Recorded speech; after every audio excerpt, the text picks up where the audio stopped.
Hey everybody, did you miss me? I missed you. Today is day 45 of my carnivore diet journey, so 2.5 months. Just wanted to stop in, do a quick progress update. It's been a busy week or so, didn't get to post at the end of last week like I wanted to. As of this morning, the beginning of day 45, I am down 36.4 pounds, which is, again, every week that goes by, I'm just amazed by the progress that I'm able to make doing this carnivore diet. It's been fantastic. I have not been hungry. Again, if you're just searching YouTube, looking for information on the carnivore diet, wondering if this is something that you can do, let me tell you, try it. Give yourself 30 days. You can't do it for a week and see if it works for you. Although I did see some pretty fast results right off from the beginning, but you really have to commit to give yourself 30 days to kind of get your body into the flow of doing what it needs to do. Ketosis is different for everyone. Some people are able to get into ketosis very soon, but doing this the first time, you really want to give your body ample time to kind of adapt to eating strictly protein and fat, no carbs. You're going to go through some carb and some sugar withdrawals depending on your level of addiction to carbs and sugar. Mine was pretty bad, so the first couple days, I mean, really the simplest way I could describe it was like having a hangover. I had a little bit of a headache and just generally achy, feeling bad, but I knew that was my body detoxing and kind of changing the way it's used to. Along the way, after my first 30 days, I did have a little bit of a cheat day where I had some keto ice cream and some stuff. And even that kind of threw me into my body revolting a little bit and just, again, having a little bit of the keto flu, I guess they call it. But it's really been an amazing process. Not only have the pounds been coming off, but I can visibly notice a difference in my face, in my body. My butt has shrunk quite a bit. So we're going to do some before and after photos coming up probably after the end of my second month. I'll kind of throw those up for you guys to see. And it really has been noticeable to me even, which is amazing because usually when you see yourself in the mirror every day, you don't notice those incremental changes as much as people that maybe haven't seen you in a month or a couple weeks since this, and then they see you and they say, wow, you look like you're slimming down. So still a long way to go. My goal is 200 pounds, so I'm still 70-ish pounds off from there. But every time I break a new milestone, I get to the 290s, the 280s, the 270s, and coming up here pretty quick, probably sometime the end of this week or maybe even next week, I'm going to be into the 260s, even if that's 269. Just that mental note of seeing the 260s is pretty amazing. Got a trip coming up. Gonna go visit a friend of mine for a couple of days in Florida, so I'm really looking forward to doing that. One thing that I wanted to do in this video, and if you stay with me to the end, I am going to actually do a little bit of cooking. So I've had some people that I know ask me kind of how I'm doing things to keep it from getting boring. And again, I reiterate what I've said all along. I could be bored eating steak, or I could be bored eating salad. Easy choice. But I'm going to kind of prepare one of the meals that I've it's kind of a treat meal. I've always been a lean steak guy, like sirloin and especially filet mignon. Don't really get to eat it that much because it is expensive. But one thing I stumbled onto probably a year ago was a way to actually save yourself some money and still eat filet mignon. So I'm gonna pause the video, go into the kitchen, and kind of walk you guys through one of my favorite recipes for filet. Because filet is a very lean cut, it's not ideal for the carnivore diet, because the carnivore diet, they really tell you should eat fattier cuts of meat, which is why they recommend you cook your steaks in butter and eat lots of bacon. So I found a way to kind of incorporate some more fat into this dish and make it pretty darn amazing.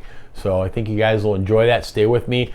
After I finish this video up, I'm going to go into the kitchen and we'll continue filming in there. One real quick thing I wanted to touch on too. This is a trick that I was actually amazed that a lot of people don't know about cooking steaks. And it doesn't matter if you're cooking a steak on the grill, if you're cooking a steak inside in a cast iron or any of that stuff.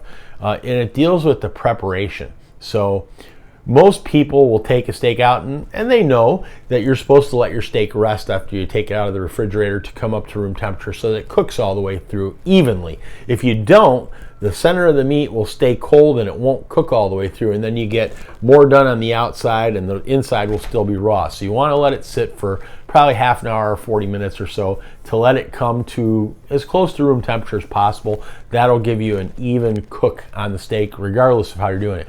But the thing I wanted to talk about was seasoning. Now, because I'm doing carnivore, I've been strictly relying on kosher or sea salt and pepper. Occasionally I'll throw a little bit of garlic powder on there, very little, but I'm trying to keep things simple. And one thing that I stumbled across about a year ago was information on if you salt your steak before you cook it, and I mean an hour or more before you cook it, it has a couple advantages. Now, most people are used to take the steak out, let it rest, then they season it, and then they cook it.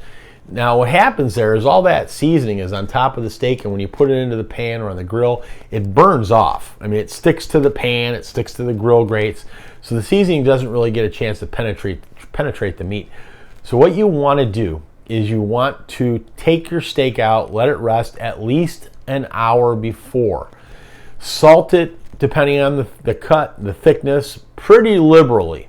But what's going to happen is that salt is going to draw the moisture from the steak out. Now, some people say that's a bad thing, and it is. You don't want to dry your steak out. But what happens is after it initially, the first 10 or 15 minutes, it draws the moisture out of the steak. It's going to actually create a brine, which if you know what a brine is, it's just a salt water based marinade type thing. People use it a lot for ribs and a lot of pork dishes, but it's going to create a brine. As it sits there after 15 minutes, that moisture, the water and the salt, the brine is going to then start to seep back down into the meat. It has two advantages. Number one is it is actually going to help break down the protein and the fat and kind of tenderize the meat, and it does make a big difference. You know, a lot of times if anybody's ever used meat tenderizer, you're supposed to put it on there and let it sit. Now that is a type of acid, I forget what type it is, citric acid or something, but it basically does the same thing as the brine does. The other thing that's going to do is it's going to take that salty flavor and it's going to penetrate all the way down through the meat, giving you a more evenly distributed flavor.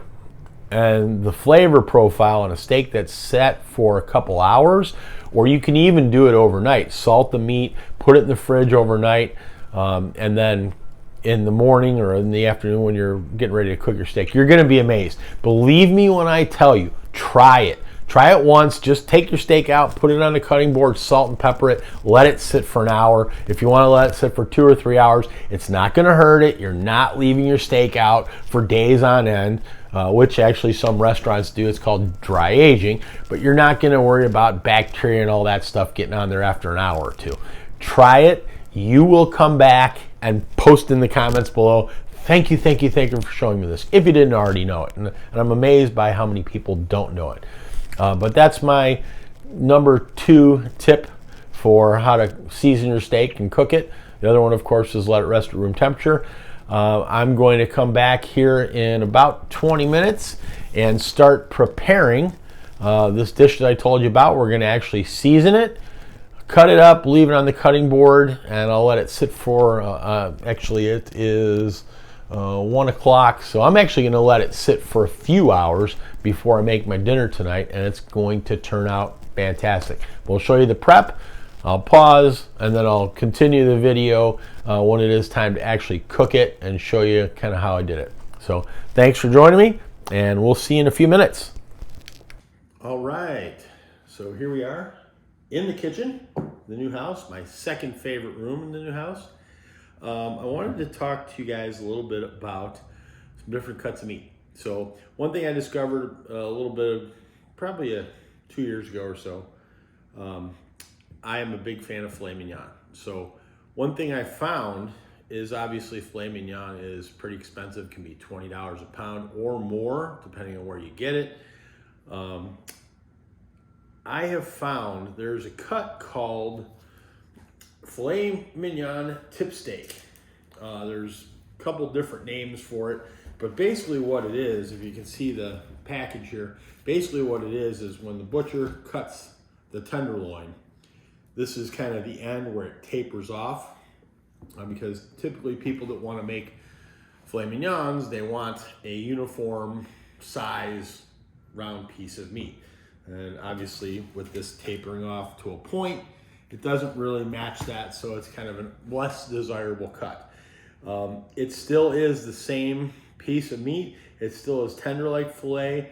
Usually they don't trim it quite as well, so you might have to do a little bit of trimming, but not a lot. And this will save you depending on your grocery store. Some grocery stores don't even sell this, but this can save you $6, $7, $8.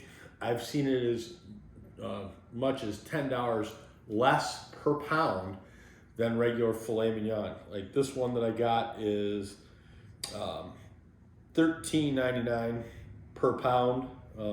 So that's actually a little bit on the high side of what I've seen this for. This is a 0.86 pounds of a cut, as you can see there. Hopefully I'm getting it on camera. $12.03. So, you know, that's pretty good considering usually for about 10, 12 bucks, you're gonna get a strip steak or, you know, a T-bone, which is great. Love those cuts of meat. But this is something that I actually discovered works very well in one of the recipes that I do, and that is garlic butter filet tips. So you're gonna dice this bad boy up, regardless of if it's the tip steak or if it's the actual filet. Save yourself a couple bucks. You know, like I said, this is where I bought this regular filet was $23 a pound. So, you know, this is $10 a pound cheaper, and I'm gonna dice it up anyway. You wanna cut it into cubes, you know, about yay big. You don't wanna make them too small. The whole point of this is to be able to pan fry them, sear them over high-ish heat in a cast iron and get a nice sear on them. But you don't want to cook it all the way through. So this will enable you to get a nice sear and still have the inside of each piece be medium. You know, a little bit of pink, and you can cut it the way you want. Yeah, cat likes it medium. So that's kind of the little trick. So I'm going to go ahead, I'm going to dice this up, or cube it up, I should say. I'll save you guys the watching me do all the cutting, because obviously that's just a waste of your time. I'll come back after I've got it all cubed, kind of show you what the finished result is, and then we're gonna season it, and then we're gonna let it sit. So it's almost 2 o'clock. I'm gonna let this sit for about 3 hours, 3.5 hours, until I start cooking for my dinner, about 5:30. So I'll be back in just a minute.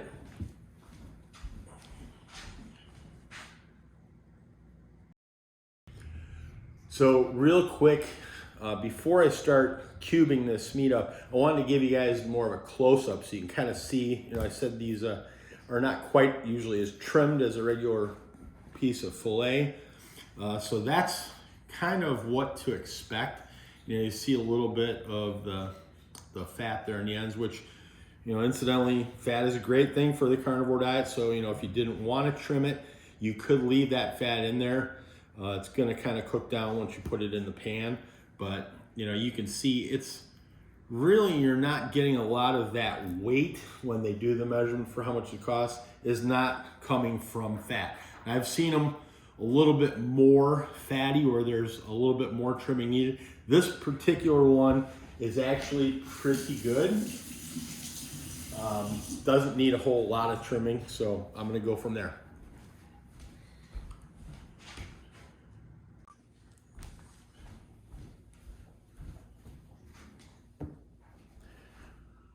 All right, so that just took a minute or two. Got them nice and cubed up. You can see the approximate size of the pieces. You know, something like you would do in stew, if you've ever made any kind of stew, you know, kind of chunks on the bigger side. This is the part that I trimmed off. So very, very little needed to be done to this. I've seen them come in the package in the past with the silver skin on them. Needed quite a bit of trimming. Not normally. Normally it's pretty minimal. To season these up, we're going to actually just use kosher salt and fresh ground black pepper. That's all we're doing to them. I'm going to season them. I'm going to let them sit for a couple hours.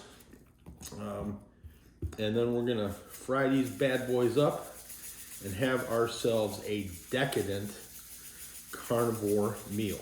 And again, salt liberally. You're supposed to use salt. I know I'm going to get comments, oh, I can't believe how much salt you put on that. Salt is your friend. The electrolytes that you gain from using salt are going to benefit you greatly. Good amount of fresh ground pepper, and then just kind of toss them. As Gordon Ramsay would say, soak up the seasonings on the cutting board, you morons. So you want to go ahead and just mix that up. That salt and the pepper is going to cover them beautifully. Kind of spread them out. If you see any areas that may be missed, kind of touch up as needed with a little salt. And again, you know, by pre-seasoning these and salting them ahead of time, that salt is going to bring the moisture to the surface of the meat, mix with the salt, and then it's going to reabsorb back into the meat, which is going to give you that salt taste, that salty flavor all throughout the meat. And this is a trick that I guarantee you, once you start doing this, you'll never, ever, ever go back to salting ahead of time. If you don't let it sit for a full 50 minutes, let's say you salt them, you let them sit for 15 or 20 minutes, it's gonna start drawing that moisture to the surface of the steak. And then when you put it in the pan to sear it, all that moisture that's still on the surface of the steak is gonna evaporate in the pan. And you're going to be left with a dry steak. So you wanna let it sit at least a minimum of an hour.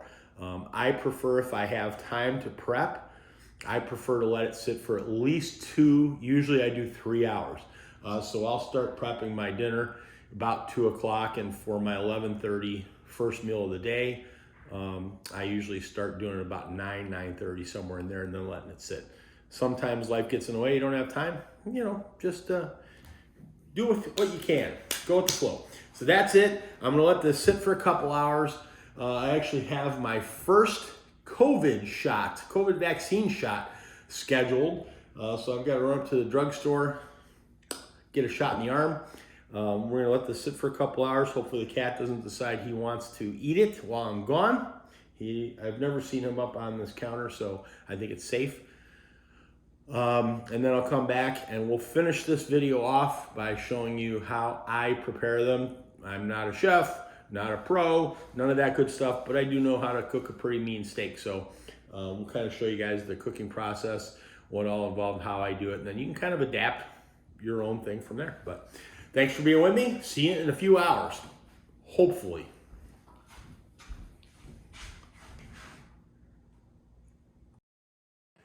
All right, so we're back. It is 5 o'clock on the button. So we're going to go ahead and cook this steak that we have done. Let me see if I can move this view. I gotta stop the camera and switch the angle. So here is our cut up filet mignon tail. And here's the trick that we're gonna use. So I had some bacon that I fried up in the handy dandy cast iron skillet. And to that, we are going to add some ghee. If you've never used ghee, it's just simply clarified butter. Has a higher smoke point. Doesn't have all the milk solids that you get from using regular butter. Let's try to adjust the camera here, bear with me. So I'm gonna put this back on the burner. I got a phone call in the middle of that and it was smoking, so I took it off a little bit. But we are going to add some ghee to our hot pan. Don't need a lot. The bacon grease is going to add a lot of flavor and a lot of fat, as is the ghee. So that is where we are going to transform this leaner cut of meat into more of a carnivore dish. Just swirl that around in there so it will melt up. Turn the heat back up a little bit. Got to be careful. I have the whole home wired smoke detector, and if it smokes too much, we'll have the fire department joining us for dinner. And we don't want to do that. So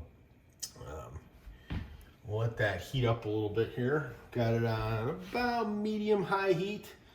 So again, you want to get a nice sear with the steak, but you don't want to cook it all the way through or burn it. I mean, from here, it's really just simple. I mean, if you know basics of how to cook a steak, you'll be able to get this part down pretty easily. Just wait for that heat up a little bit. It should be good. Let's shovel this in to get that nice sizzle. And the key to this that I found, what you want to do, kind of spread it out. Depending on how you've cubed your fillet, you want to kind of get it so that it lays on the long part. Get a nice sear. Just cook it for a couple minutes and then flip it. Let it brown, and then you can stir it up to finish cooking it to your desired doneness. But literally, that is it. The ghee, the bacon grease, and the cast iron will perform all the magic. From here, it's kind of just autopilot, making sure that you're getting your steak pieces nice and uniformly cooked. And that's really it. I don't think I need to have you guys hang around for 2 minutes aside while these cook. So I'm going to stop the video. As it's about done cooking, I will start it back up so you can kind of see the finished product. Be right back. And we're back. It's been about 4 minutes or so. One thing I forgot to mention is to add some garlic to the pan. I almost forgot that after I added the steak. I threw that in there. Just swirl it around.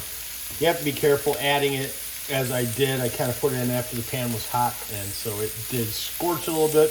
But really, you're just after that garlicky goodness that'll mix with the butter and the bacon grease, and it will carry that flavor through into the meat. So you can kind of see how it's brown. Trying to find the camera here. You can kind of see it does have a nice sear to it. And we are about done. We're going to turn the heat off. I don't want to overcook it. I like my steak medium to medium rare. And this stuff is done.